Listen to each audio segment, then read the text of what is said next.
This was originally a schoolhouse. It was built in 1875. Andrew Wyeth actually purchased it in 1925.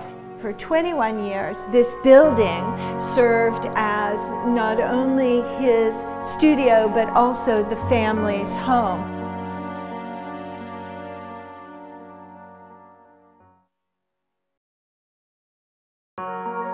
Andy would show movies here. He would set up the projector here and a screen in that direction, and really ask anyone who came in if they'd like to watch a movie.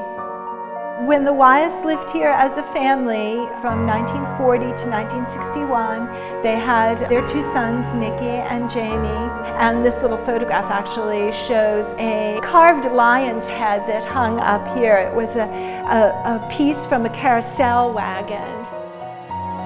Jamie worked in this room from 1961 to 1968.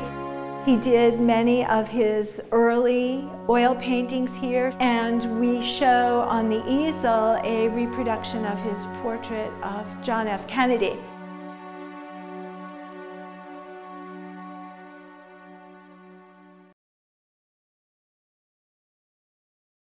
This room was an intensely private space. Not a lot of people came in here.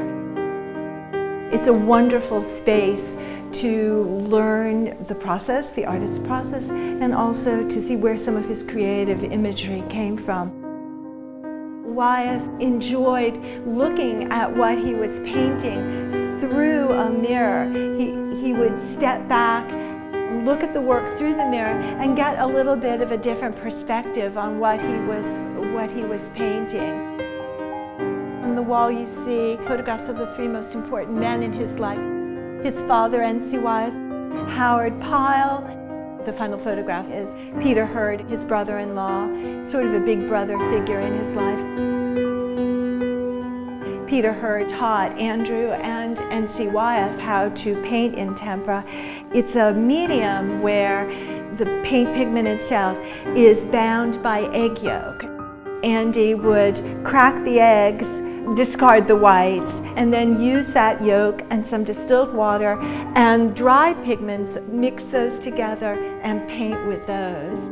It dries very hard, it dries very quickly. He has to paint quickly, and you need to lay those strokes down very quickly and very deliberately. I believe the most important thing is to give insight into Andrew Wyeth, the person, and in the studio room to be able to show, to demonstrate how he worked, where he worked.